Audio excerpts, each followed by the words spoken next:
ഇന്ന് തന്നെ ഡൗൺലോഡ് ചെയ്യൂ. കാണൂ നിങ്ങളുടെ ഫേവറേറ്റ് ഷോസ്.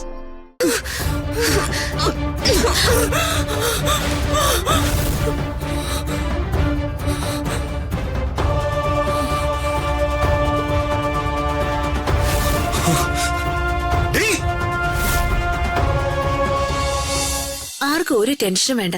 ചെറിയമ്മ ഇപ്പൊ ഓക്കെ ആവും. ചേട്ടാ ഒന്നിങ്ങ വന്നേ. ഞാനോ?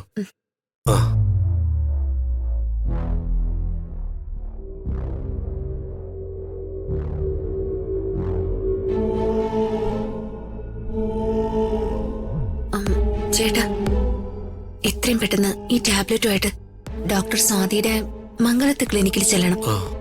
ഇത് സ്വാതി ഒന്ന് ഏൽപ്പിക്കണം.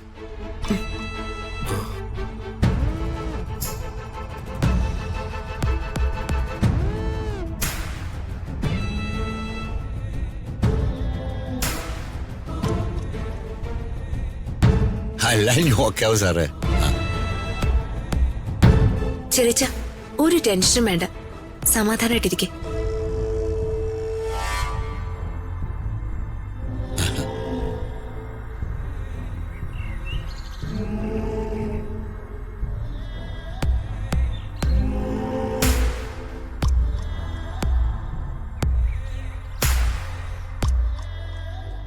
അത് ഞാൻ പറഞ്ഞു കഴിഞ്ഞു.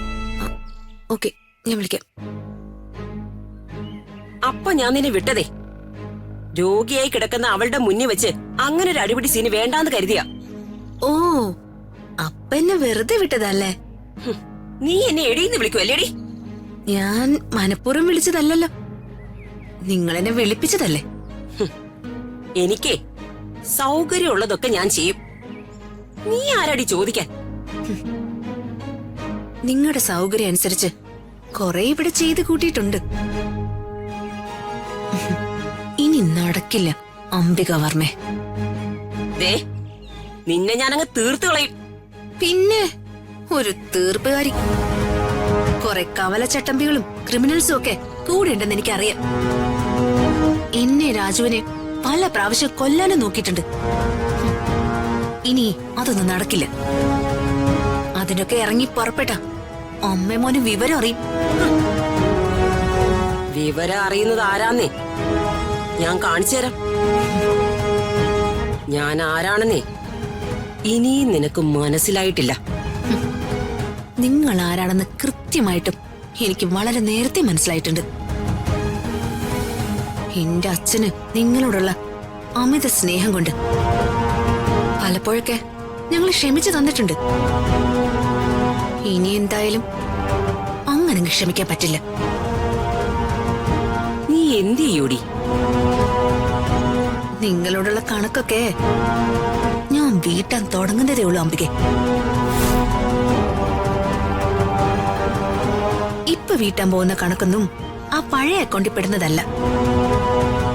ഉടനെ ക്ലോസ് ചെയ്യാൻ പോകുന്ന അക്കൗണ്ട് യാമിനി ചെറിയമ്മയോട് നിങ്ങൾ ചെയ്തതിനുള്ള പ്രതിഫലം. ചെറിയമ്മയെ നിങ്ങൾ ഭ്രാന്തിയൊക്കെ നോക്കുമായിരുന്നല്ലേ?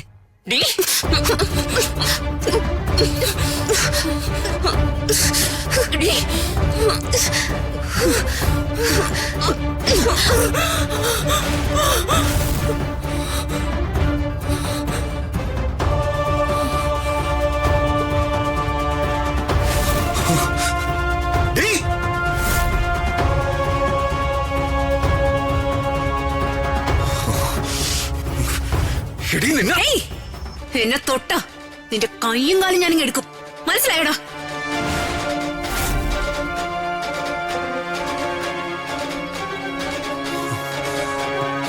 അമ്മേ മാറാ.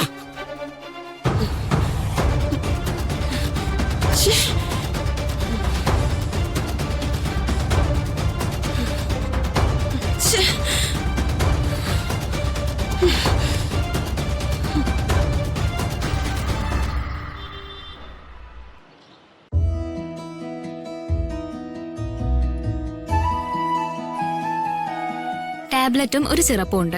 ഇത് കഴിച്ചാൽ മതി, കുറഞ്ഞോളൂ. ശരി ഡോക്ടർ.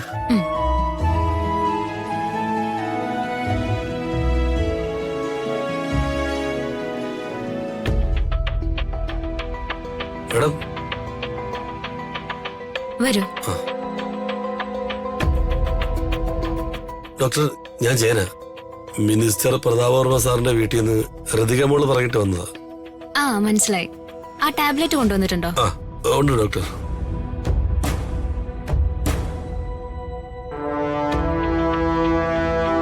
ഞാനിത് ഡീറ്റെയിൽഡ് ആയിട്ട് പരിശോധിച്ചിട്ട് ഋതികയോട് വിവരം അറിയിക്കാന്ന് പറഞ്ഞോളൂ. ശരി ഡോക്ടർ. പോട്ടെ. പോയിക്കോളൂ. ശരി.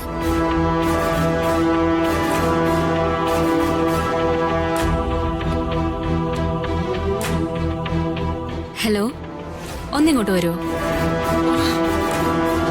പതുക്കെ. അമ്മേ, ഉഫ്. പതിയെ. ആ, എടാ പതുക്കെ. ഇതെന്താ അമ്മേ? അവള് വല്ല കടുവയോ മറ്റോ ആണോ ഇങ്ങനെ പിടിക്കാൻ? അതോ അവൾ ഇനി വല്ല കളരിയോ കരാട്ടയോ പഠിച്ചിട്ടുണ്ടോ?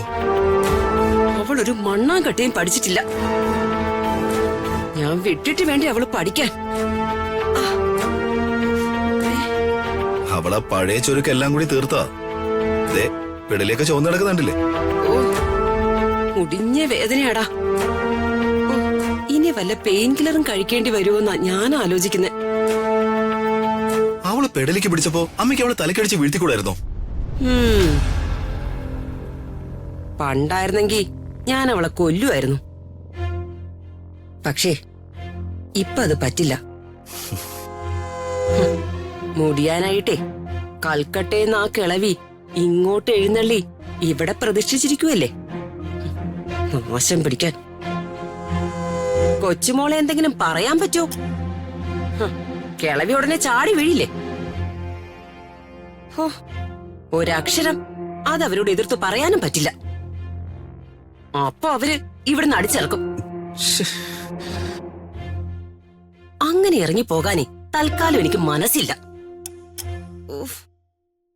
എനിക്ക് കുറച്ച് ലക്ഷ്യങ്ങളൊക്കെ ഉണ്ട്. അത് നടപ്പാക്കാതെ പോയാ